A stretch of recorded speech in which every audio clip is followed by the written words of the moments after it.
Respected teachers, respected viewers, আশা করি আপনারা ভালো আছেন। আপনাদের আশীর্বাদ এবং মঙ্গলময় ঈশ্বরের পরম করুণায় আমিও ভালো আছি। তো চলুন এই মুহূর্তের most important, most urgent update আপনাদের সাথে শেয়ার করব। বন্ধু, আমরা পশ্চিমবঙ্গের সমস্ত চুক্তি শিক্ষকরা আজকে চরমভাবে হতাশাগ্রস্ত। একদিকে সম্মানজনক ভাতা বৃদ্ধি, অপরদিকে জাতীয় শিক্ষানীতি লাগু হলে হয়তো আমাদের অনেক সমস্যায় পড়তে হতে পারে। এই সমস্ত বিষয় নিয়ে কিন্তু আমরা অনেক দুশ্চিন্তায় আছি। তো মাননীয় প্রধানমন্ত্রী এই বিষয়ে কি আপডেট দিয়েছেন আমরা সরাসরি আপনাদেরকে শোনাবো। একেবারে লাইভ আপডেট। মাননীয় প্রধানমন্ত্রী মোস্ট ইম্পর্টেন্ট আলোচনা করেছেন সমস্ত রাজ্যের বিষয়গুলো নিয়েই। অতএব আমরা শোনাবো আপনাদেরকে।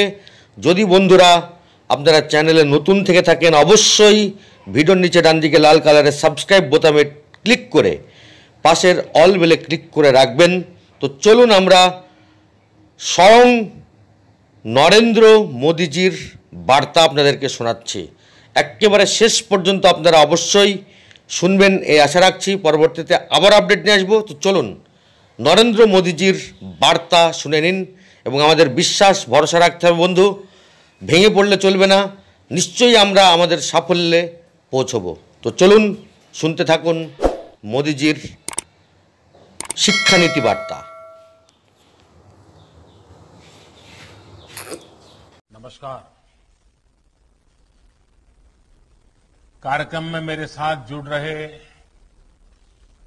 कैबिनेट के मेरे सभी सहयोगीगण, राज्यों के माननीय राज्यपाल,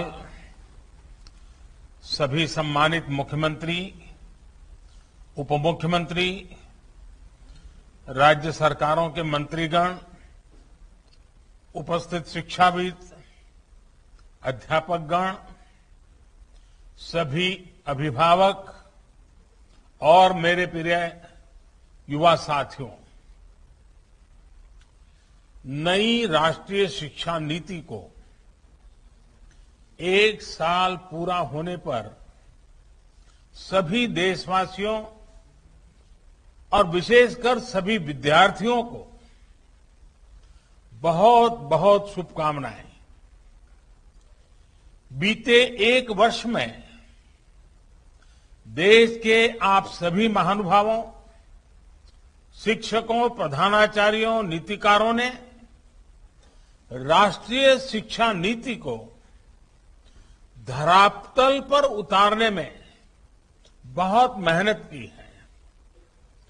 कोरोना के इस काल में भी लाखों नागरिकों से, शिक्षकों, राज्यों, ऑटोनॉमस बॉडीज से सुझाव लेकर टास्क फोर्स बनाकर नई शिक्षा नीति का चरणबद्ध तरीके से लागू किया जा रहा है। बीते 1 वर्ष में राष्ट्रीय शिक्षा नीति को आधार बनाकर अनेक बड़े फैसले लिए गए हैं। आज इसी कड़ी में मुझे बहुत सारी नई योजनाएं, नए इनिशिएटिव्स, इसकी शुरुआत करने का सौभाग्य मिला है। साथियों, ये महत्वपूर्ण अवसर ऐसे समय में आया है जब देश आजादी के 75 साल का अमृत महोत्सव मना रहा है। आज से कुछ ही दिन बाद 15 अगस्त को हम आजादी के 75वें साल में प्रवेश भी करने जा रहे हैं।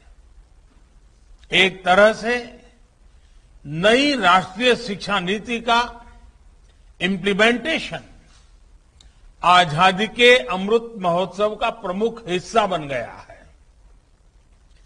इतने बड़े महापर्व के बीच राष्ट्रीय शिक्षा नीति के तहत आज शुरू हुई योजनाएं नए भारत के निर्माण में बहुत बड़ी भूमिका निभाएगी। भारत के जिस सुनहरे भविष्य के संकल्प के साथ आज हम आजादी का अमृत महोत्सव मना रहे हैं, उस भविष्य की ओर हमें आज की नई पीढ़ी ही ले जाएगी। भविष्य हम कितना आगे जाएंगे, कितनी ऊंचाई प्राप्त करेंगे, ये इस बात पर निर्भर करेगा कि हम अपने युवाओं को वर्तमान में यानी आज कैसी शिक्षा दे रहे हैं, कैसी दिशा दे रहे हैं। इसलिए मैं मानता हूं भारत की नई राष्ट्रीय शिक्षा नीति राष्ट्र निर्माण के महायज्ञ में बड़े फैक्टर में से एक है और इसलिए देश ने इस शिक्षा नीति को इतना आधुनिक बनाया है, इतना फ्यूचर रेडी रखा है। आज इस कार्यक्रम में जुड़े अधिकांश महानुभाव नई राष्ट्रीय शिक्षा नीति की बारीकियों से परिचित हैं, लेकिन ये कितना बड़ा मिशन है, इस एहसास को हमें बार बार याद करना ही है। साथियों, देश भर से हमारे कई युवा स्टूडेंट्स भी इस कार्यक्रम में हमारे साथ हैं।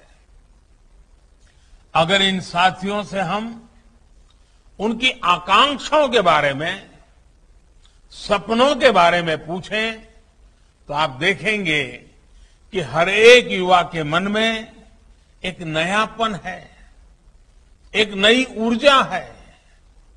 हमारा युवा बदलाव के लिए पूरी तरह से तैयार है, वो इंतजार नहीं करना चाहता। हम सब ने देखा है कोरोना काल में कैसे हमारी शिक्षा व्यवस्था के सामने इतनी बड़ी चुनौती आई। स्टूडेंट्स की पढ़ाई का, जीवन का ढंग बदल गया, लेकिन देश के विद्यार्थियों ने तेजी से इस बदलाव को एडॉप्ट किया। ऑनलाइन एजुकेशन अब एक सहज चलन बनती जा रही है। शिक्षा मंत्रालय ने भी इसके लिए अनेक प्रयास किए हैं। मंत्रालय ने दीक्षा प्लेटफॉर्म शुरू किया, स्वयं पोर्टल पर पाठ्यक्रम शुरू किए और हमारे स्टूडेंट्स पूरे जोश से इनका हिस्सा बन गए। दीक्षा पोर्टल पर मुझे बताया गया कि पिछले एक साल में 2300 करोड़ से ज्यादा हिट होना ये बताता है कि ये कितना उपयोगी प्रयास रहा है। आज भी इसमें हर दिन करीब 5 करोड़ हिट हो रहे हैं। साथियों, 21वीं सदी का आज का युवा अपनी व्यवस्थाएं, अपनी दुनिया खुद अपने हिसाब से बनाना चाहता है। इसलिए उसे एक्सपोजर चाहिए, उसे पुराने बंधनों, पिंजरों से मुक्ति चाहिए। आप देखिए, आज छोटे छोटे गांवों से, कस्बों से निकलने वाले युवा कैसे कैसे कमाल कर रहे हैं। इन्हीं दूर दराज इलाकों और सामान्य परिवारों से आने वाले युवा आज टोक्यो ओलंपिक्स में देश का झंडा बुलंद कर रहे हैं, भारत को नई पहचान दे रहे हैं। ऐसे ही करोड़ों युवा आज अलग अलग क्षेत्रों में असाधारण काम कर रहे हैं, असाधारण लक्ष्यों की नींव रख रहे हैं। कोई कला और संस्कृति के क्षेत्र में पुरातन और आधुनिक के फ्यूजन से नई विधाओं को जन्म दे रहा है। कोई रोबोटिक्स के क्षेत्र में, कभी साईफाई मानी जाने वाली कल्पनाओं को हकीकत में बदल रहा है।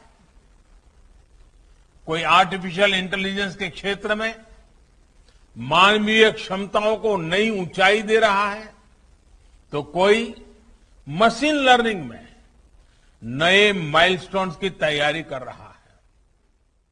यानी हर क्षेत्र